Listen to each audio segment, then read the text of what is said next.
یعنی کہ یہ خارج از امکان تو نہیں ہے یہ بات؟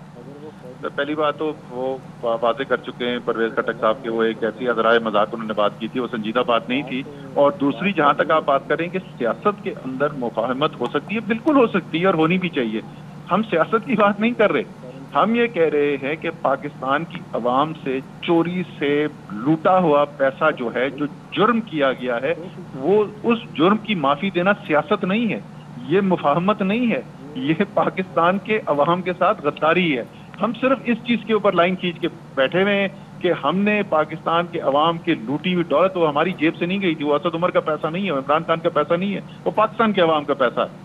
وہ نہ عمران خان کو، نہ اسد عمر کو، نہ تحریک انصاف کو، نہ حکومت کو یہ حق پہنچتا ہے کہ اس پیسے کو معاف کر دے. وہ صرف ہم کرنے کو تیار نہیں ہے، جرم کے اوپر ہم پردہ ڈالنے کو تیار نہیں ہے. سیاسی بات کرنی ہے، قانون سازی کرنی ہے، موسٹ ویلکم. آئیے کل کیا آج آئیں، آج شام کو آئیں، ہم بیٹھتے ہیں، ہم قانون سازی کی بات کرتے ہیں. ٹھیک ہے. صابر شاکر صاحب بھی ہمارے ساتھ موجود ہیں اور وہ سوال کرنا چاہ رہے ہیں اسد صاحب آپ سے.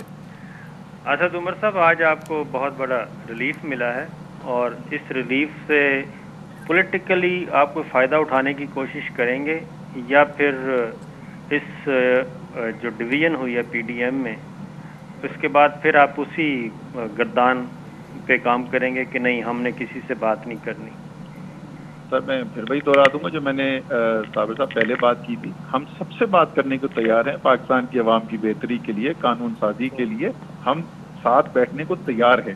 لیکن یہ نہ ہمارے پاس اختیار ہے، نہ کوئی اخلاقی جواز ہے کہ میں اپنی سیاست بہتر کرنے کے لیے میں عوام کی چوری کا لوٹا ہوا پیسہ جو ہے میں اس سے بولوں کہ میں دوسری طرف دیکھوں گا. یہ اختیار ہمارے پاس ہے ہی نہیں. جرم جو ہے وہ جرم ہوتا ہے، جرم اور سیاست میں فرق ہوتا ہے. سیاست ضرور کریں، جرم کی معافی نہیں ہو سکتی.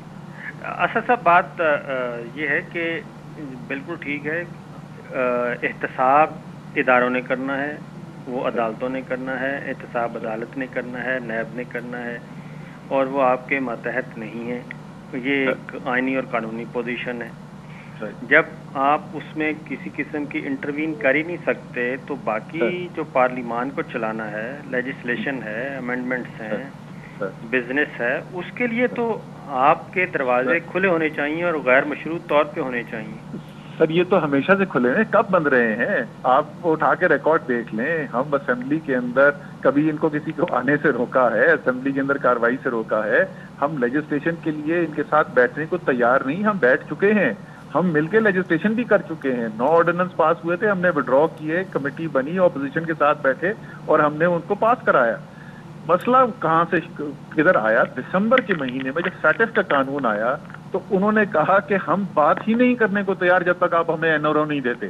نیب کے قانون میں 34 شق کے اندر ترامیم کریں، اس کے بعد کوئی بات ہو سکتی ہے. بات وہاں پہ رکی ہوئی ہے. اچھا، لیکن اسد صاحب یہ بات تو ابھی NRO سے متعلق جو بات آپ کر رہے ہیں یہ اس سے پہلے بھی کی جاتی ہے. یعنی کہ جب سے تحریک انصاف کی حکومت آئی ہے، پہلے دن سے وزیر اعظم کہتے ہیں کہ میں NRO نہیں دوں گا، کسی قسم کا سمجھوتا نہیں کروں گا.